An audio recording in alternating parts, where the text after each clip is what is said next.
गुरुदेव। तो ये दोनों मिल जाते हैं। दोनों जब ये मिल जाते हैं तो एक अलग मसाला तैयार हो जाता है। तो माँ के पेट में यानी समझो रज और बीज जब इकट्ठा होता है उसी से बच्चे का बनना शुरू हो जाता है। अब ये 6 तरह की शक्तियां होती हैं माँ के अंदर, जन्म, अष्ट, परिणामी, वृद्ध और क्षीर। जन्म शक्ति का काम क्या होता है? रज और बीज को मिला देना। अष्ट का काम क्या होता है? उसके हिस्से अलग कर देना। परिणामी शक्ति का काम क्या होता है? उसके ऊपर पर्दा लगा देना। वृद्ध शक्ति का काम क्या होता है? उस जुज को, उस पिंड को बढ़ा देना। हवा के जरिए बढ़ाता है। ये जल, पृथ्वी, अग्नि, वायु और आकाश, इनकी जरूरत बच्चे को बनने में माँ के पेट में जरूरत पड़ती है। अब आप कहोगे चारों तरफ से बंद रहता है, वहाँ कहाँ हवा जाती होगी? माँ जो हवा लेती है उससे बच्चे को हवा मिलता है। माँ जो जमीन पर चलती है उससे तत्व मिलते हैं बच्चे को बनने में। जो आसमान के नीचे चलती है उस आसमान का असर उसको मिलता है। आग से जब बदन उसका गर्म होता है, धूप से, सूरज से गर्म होता है, तो उसका असर उस पर बच्चे पर जाता है। हर चीज का असर जाता है, खाने पीने का असर जाता है। देखो ये जो माताएं हैं, बहुओं के पेट में जब बच्चा आता है तो वो बता देती हैं कि ये गर्म चीज मत खाना है, ये ऐसी चीज मत खाना कि बच्चा खंडित हो जाए, निकल जाए। बता देती हैं अब पुरुषों से दूर रहना, पुरुष के बाद अपने पति के पास मत सोना, बच्चा पैदा करने वाला कोई भी काम मत करना, साफ साफ बता देती हैं। और जो ये माताएं जिनके पेट में बच्चा रहता है वो परहेज जब कर ले जाती हैं और इन चीजों को खुली हवा जैसे है मिलती है, तो वायु उनको मिलता है। ये सारे तत्व जो प्रकृति में है मनुष्य शरीर के लिए, वो जब उनके पास रहते हैं तो बच्चा बढ़िया ठीक से बन करके बाहर निकल आता है। तो ये तत्व अंदर में काम करते हैं। तो हवा से क्या करता है वृद्ध शक्ति? कि पिंड को बढ़ा देता है। जन्म, मस्त, परिणामी, वृद्ध और क्षीण। क्षीण किसको कहते हैं? अलग करने का, अंग बना देने को क्षीण कहते हैं। और मृत्यु किसको कहते हैं? मृत्यु उसको कहते हैं कि जो बाहर निकाल देता है। आप ये समझो कि माँ के पेट की मृत्यु की शक्ति बच्चे को बाहर निकालती है। अब मृत्यु शक्ति कभी जब ज्यादा हो जाती है तब क्या होता है? तब बच्चा जल्दी माँ के पेट से बाहर निकल जाता है, लेकिन कमजोर रहता है। और ज्यादा पहले अगर निकल गया तो समझो जिंदा नहीं रहता है, क्योंकि शरीर के अंग जिंदा रखने वाले जो हैं ठीक से बन नहीं पाते हैं, इसलिए जिंदा पे नहीं रहता है। तो आप ये समझो लूला लंगड़ा अंधा क्यों हो जाता है? माँ की कमी की वजह से रह जाता है। उसके आचार विचार में कोई कमी रह जाती है। बुद्धि में कमी क्यों रह जाती है? क्योंकि उनकी बुद्धि खुद सही नहीं रहती है, उनके विचार अच्छे नहीं रहते हैं, भावना उनकी अच्छी नहीं रहती है। इसीलिए तो कहा जाता है कि सुमिरन, ध्यान, भजन बच्चियों को कराने की आदत डालो, कि जिससे जब उनके पेट में बच्चा आवे तो भी वो सुमिरन, ध्यान, भजन करती रहें और बच्चा समझो सही से बन जाए। तो ये 6 तरह की शक्तियां बच्चे को माँ के पेट में तैयार करती हैं। अब इस शरीर के अंदर ये तैयार कैसे होता है शरीर, जिसको और कोई नहीं बना सकता, कोई वैज्ञानिक, कोई कारीगर बना करके इसको इसी तरह का नहीं खड़ा कर सकता है, नहीं चला सकता है। ये शरीर कैसे बनता है? इसके अंदर क्या है? मुख्य रूप से इसके अंदर जो हैं वो हैं प्राण। 10 प्रकार के प्राण हैं। सबसे मुख्य प्राण कौन सा है? ये जो यहाँ पर है हृदय में, वही हृदय को ऐसे हिलाता रहता है, ऐसे प्राण किसको कहते हैं? हवा को। हवा से ही ये चलता रहता है, धूप चलती रहती है। हवा जब नहीं मिलती है, देखो हार्ट के मरीजों को क्या होता है, कहते हैं खुली हवा में बैठो, खुली हवा में लेटो, तो उनको जब हवा मिलने लगती है अच्छी, तो वो जो कमजोरी होती है हार्ट में वो भी थोड़ी दूर होती है। जो कम नसें काम करती हैं, जो कम अंग काम करता है शरीर का, वो भी काम करने लगता है। क्योंकि प्राण जो अंदर है उसको हवा मिलने लगती है। तो समझो कि मुख्य यहाँ है, नाभि में है, आपके समझो अपान वायु जिसको कहते हैं निकालता, वहाँ भी प्राण है, पान प्राण वहाँ पर है।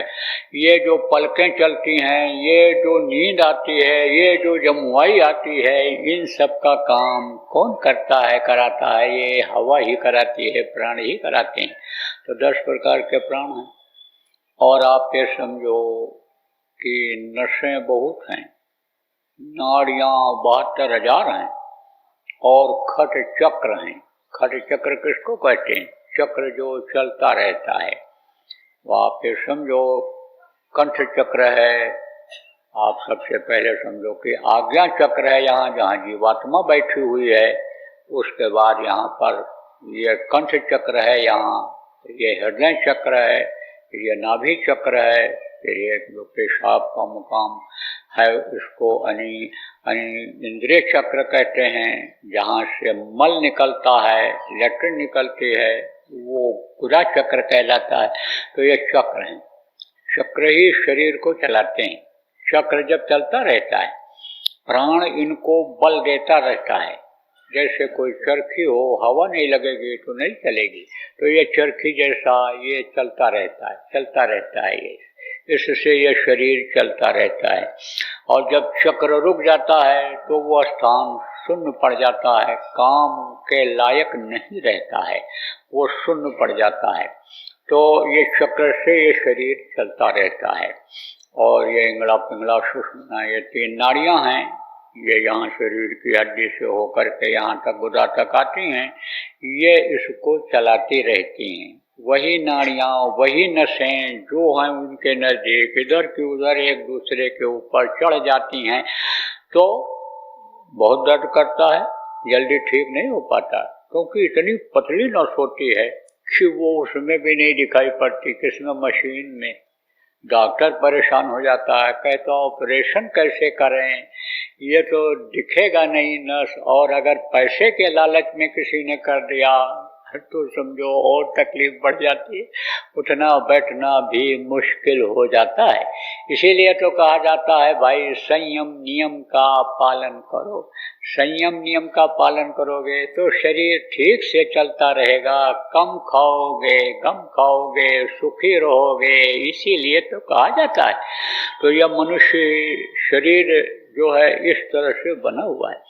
अब ये जो चक्र हैं, इन चक्रों को कौन चलाता है? प्राण चलाते हैं, प्राण की वजह से। और जीवात्मा चलाती है। प्राण किससे चलते हैं? जीवात्मा की ताकत से चलते हैं प्राण। और समझो कि एक होता है मन। देखो मन ही तो सब कुछ कराता है। मन ने कहा आप यहाँ चले आए, और मन आपका इधर लगा हुआ है, सुन रहे हो, और मन दूसरी तरफ लगा दो तो मन कह दे उठ के चल दो तो चल दोगे। मन ही मरवाता, मन ही कटवाता, मन ही मार खिलाता, मन ही यानी समझो कि यानी खिलाता पहनाता सुलाता, जैसा मन होता है उसी तरह से ये शरीर से कराता है। तो एक है मन। अब ये जो जीवात्मा है ये तो अनिकाल की अंश है, और जो ये मन है माया का अंश है। माया की यानी समझो जिसकी डोर उसके हाथ में है। किसकी? अंश तो समझो कि ये जो जीवात्मा है प्रभु की है, लेकिन अच्छा मन जो है वो किसका अंश है? काल का अंश है। काल का भी रंग कैसा है? काला है। और मन भी काला करतूत करता है, मन भी काला काम कराता है। तो आप ये समझो, और डोर जो इनकी है किसके हाथ में है? सूरज की जीवात्मा की डोर सतपुरुष के हाथ में है। जो सतलोक के जो धाम के जो मालिक हैं वो उनकी है। जब दो लोक के जो मालिक हैं उनके हाथ में है, ये सूरत उनकी है, तो सूरत की डोर अन्य समझो कि उनके हाथ में है। और मन की डोर किसके हाथ में है? मन की डोर माया के हाथ में है। तो आपको समझने की जरूरत है कि मन जो है वो इस शरीर को चलाने में, करने में ये मदद करता है। और मन ने दोस्ती कर लिया किससे? सूरत से, जीवात्मा से। जल से ये नीचे उतरने लगी, वहीं से उतर करके इसके साथ आ गया, लगा दिया किसने? काल ने। काल का यह अंश है, पुत्र समझ लो आप। तो काल ने जब ड्यूटी दे दिया कि तुम जाओ, इनको निकलने मत देना वहां से, तो ये लग गया। तो आपको मैं बता रहा था कि ये चक्र चलते हैं। अब उस समय पर लोग त्रेता में क्या करते थे? प्राणों को खींचते थे। और प्राण का असर कहाँ तक है? यानी अंगूठे के अगले हिस्से तक है प्राण का असर। तो ये नीचे से खींचते थे लोग, ऊपर आते थे, तो यहाँ पर समझो कि उनको दिखाई पड़ता था। जब इधर से खींचा तो जहाँ पहुंचे वही चीज वो दिखाई पड़ी। तो क्या देखा कि गणेश जी बैठे हुए हैं। कहाँ पर बैठे हुए? गुदा चक्र पर, जो चक्र चल रहा है शरीर को चलाने वाला, वहां पर बैठे हुए हैं। और वहीं पर देखा उन्होंने कि रिद्धि सिद्धि भी हैं, वो उनकी सेवा कर रही हैं, मूर्छल कर रही हैं। 4 दल कमल को देखा, उस पर चारों कमलों पर अलग अलग लोगों का दर्शन किया, देखा। जैसे सची के साथ इंद्र बैठे हुए हैं, जैसे कुबेर बैठे हुए हैं, जैसे आपके यमराज बैठे हुए हैं, इन सब लोगों को देखा हूँ। आपको सत्संगों में सुनाया गया है, यूट्यूब पर सब पड़ा हुआ है, सुन लिया करना कभी कभी जब इच्छा होगी तब। तो आपके समझो चैनल में भी आता है, साधना चैनल में सुबह के समय, उसमें भी सत्संग की बहुत सारी बातें यानी आती हैं, उसको भी आप देख सकते हो। तो देखो, आपको बता रहा था, तो जब दर्शन किया इनका तो समझे कि यही है, लेकिन है नहीं वो, उनकी परछाई पड़ती है। हाँ, तो वो ऊपर जम्बू द्वीप पे भारत खंडे आर्यावर्त कलयुगे कल्पसंचर ने लिखा ना, तो ऊपर हैं वो। अब और आगे बढ़े और खिंचाव किया और प्राणों को खींचा। जब यहाँ इंद्री पर आए, जहाँ से पेशाब निकलता है, आपका गंदा पानी निकलता है शरीर का, तो उस नाले के पास उस स्थान पर जब पहुंचे तो देखा कि यहाँ पर ब्रह्मा, सावित्री और गायत्री, सरस्वती ये बैठे हुए हैं। उनका दर्शन किया और आगे बढ़े, यहाँ नाभि पर आए, विष्णु और लक्ष्मी का दर्शन किया। जब कमल रुका तब आगे बढ़े, यहाँ जब शिव और पार्वती का दर्शन किया, इनके आगे बढ़े, यहाँ कंठ चक्र पर जब पहुंचे तो इनकी माँ का जो स्थान, जिसको आद्या महाशक्ति का स्थान, जिसको आद्या महाशक्ति कहा गया, उनको देखा, दर्शन किया। अब जो जहाँ तक पहुंचा, आप ये समझो इनमें उन्हीं को सब कुछ मान लिया, उन्हीं को सब कुछ मान लिया, यही सब कुछ है, क्योंकि आगे और बढ़ नहीं पाया। तो जैसे आप ये समझो कि आप गांव के आदमी, आप समझो पुष्कर आए तो आप कह दोगे भाई बहुत अच्छे मकान बने हैं, सुंदर सड़कें बनी हैं, और देखो ये बहुत अच्छा है, अब इससे अच्छा और कौन क्या होगा। आप ये समझो अजमेर चले जाओ, इससे अच्छा शहर मिलेगा, और अगर चले जाओ जयपुर तो और अच्छा मिलेगा, दिल्ली जाओ तो और सुंदरता मिलेगी, विदेश चले जाओ तो लोग जो आगे नहीं बढ़ पाए उन्हीं को सब कुछ मान लिए कि यही सब कुछ है, इसके आगे और कुछ है ही नहीं। तो आपको समझने की जरूरत है प्रेमियों की, जो वेद को ही मानते रहे, वेद तक ही सीमित रहे, तो वेद ने तो कह दिया, नियत फिर उसमें लिख दिया कि आगे है तो, लेकिन हम बता नहीं सकते हैं, आगे है तो लेकिन हम बता नहीं सकते हैं, हम देखे नहीं, जाने नहीं, तो हम क्या बता दें। वो तो जो जानता है, जिसको संत कहा गया, समर्थ गुरु कहा गया, वही बता सकता है। तो आपको समझने की जरूरत है कि आगे ऐसे जो जो बढ़े उन्हीं को सब मानते चले गए, लेकिन समझ लो कि 10,000 वर्ष की उम्र लोगों की खत्म हो गई त्रेता में, द्वापर आ गया। तो द्वापर में वहां तक भी पहुंच पाना मुश्किल हो गया लोगों